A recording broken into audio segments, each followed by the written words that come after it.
I grew several tomato varieties this year, and next year I want to grow less due to space issues and also because some varieties just weren't great. In my initial review videos that I made for just some of these varieties, I did give my thoughts on if I'd grow them again or not, and now because I am trying to eliminate some varieties for next year, some of my thoughts have changed due to how productive they were overall for the season. When I look at varieties I've grown before and want to eliminate some from my lineup, the things I consider are mostly production and taste. Are they heavy producers, and can I actually get a lot of tomatoes from the plant, or just a few over the season? Do they taste good? Do I even like eating them? So let's take a look at the varieties I grew in 2024 and whether I'd grow them again or not. First up is Mini Bell. This is a semi-determinate variety, and even though the tomatoes don't have a super unique taste to them, they do taste like a classic cherry type tomato, but I would grow this one again because for a smaller plant, it's pretty productive, and year after year, it's been the one to produce through the fall and parts of winter.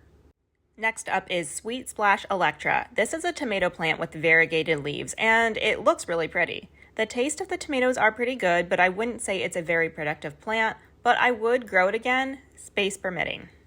The Fair to Calfee tomato is supposed to be a dwarf variety with full-sized fruits on it, but it just wasn't very productive for me, and most of the tomatoes ended up being cat-faced, and I really didn't get to eat very many of these tomatoes, so I'll pass on this one. Sungold tomatoes, I feel, have a lot of hype around them, and I do like how they taste. But this variety has always been extremely productive, and each year, so far, it's the first plant to produce for me, and it keeps producing for me into the fall. So I would definitely grow Sungold again. The Honeydrop tomato is one that I am divided on. The first year I grew it, it was an early producer and a heavy producer at that. This year, it took a long time for any tomatoes to grow, and I didn't end up getting that many over the summer. However, now in winter, towards the end of the year, this tomato plant is still hanging on and has recently put out a lot of new flowers. So I will grow this one again and see if maybe this was just a bad year for this variety.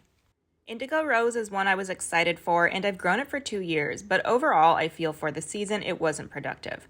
I would like to grow it again, but for next year I just don't have space. So I'm not saying I wouldn't grow it again, but it is one that I wouldn't grow every year.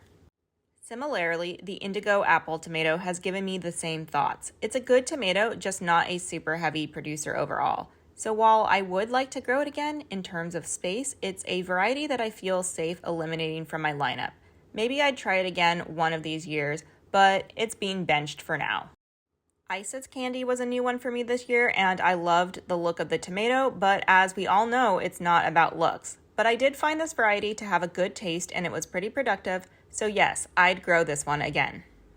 Black Cherry, I'm going to go ahead and say it. Yes, I will absolutely grow this one again. In fact, I love it so much that if I can eliminate enough varieties, I'd like to grow 2 of these because they are so good. The flavor is just really nice and sweet, and the plant is very productive, yet I found myself wanting more and more of them.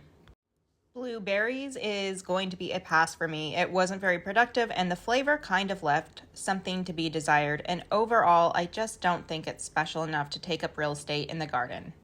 Pink Oxheart was a good one, and I liked it, but this variety out of all of them seemed to be more susceptible to blossom end rot, and while I liked the flavor and it was fairly productive, I hate growing things that have a tendency to have disease or other issues, so I'm going to pass on this one, but I may circle back to it in a year or so.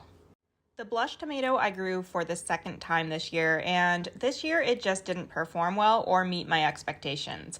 I'd grow it again one of these years, but not next year. It will also have to be one that I'd circle back to if I have enough space in later seasons. Blue cream berries. The tomatoes were good, but they were just so small and cracked easily and didn't hold up well, and the 2 years I've tried it, they were very small, weak plants, so this one is a pass. Black Beauty is a delicious tomato, and for its size, it was fairly productive, and I would like to grow this one again because even if it doesn't end up being as productive as other varieties, to me, the flavor was unique enough to make it worth it for me to grow.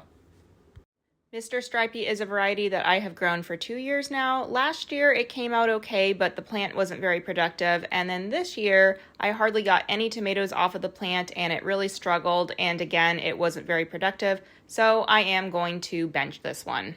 Tigerella is one that I really liked initially, but it was never very productive. Space permitting, I'd grow it again, but it's not special enough to make sure I have space for it every year.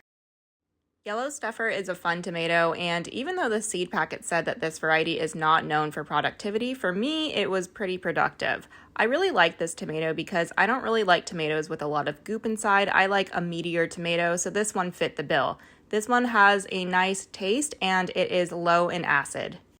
Gold Nugget is a variety that I got turned on to by mistake. It was actually supposed to be the yellow stuffer that I was growing, but the company sent me the wrong seeds and I asked and they verified that it was the Gold Nugget instead.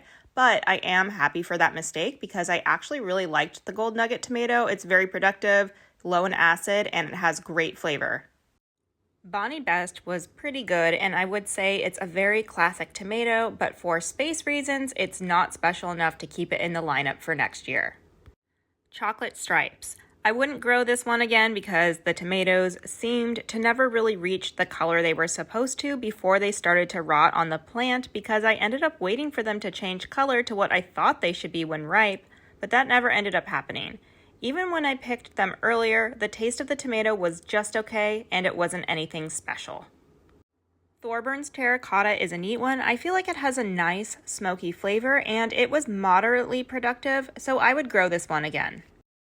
Rebel Starfire Prime was a new one for me this year that I actually had given my plant to my dad to grow for space reasons, and while it was pretty, it had not much else going for it, so this one will not make it into next year's lineup. The Gostopper tomato was a fun one and I love the flavor of it, but for 2 years the production of it was very low, and since they are cherry type tomatoes, it's just not worth it taking up the space for such small tomatoes. There were a few other varieties that I grew that early on I decided weren't worth growing because the plants as seedlings were weak and not doing well, so I pulled them. And remember, everyone's experiences can be different, and there can be a lot of factors into why a variety does well for one person and not another. This is just my experience. I do, of course, want to try out some new varieties if there is anything that sounds really interesting to me, and who knows, maybe if I find enough space, I will rethink some of these. So stay tuned to see what my tomato lineup for 2025 is, and in the meantime, if you want to know a little more about some of these tomato varieties, check out my playlist of tomato reviews.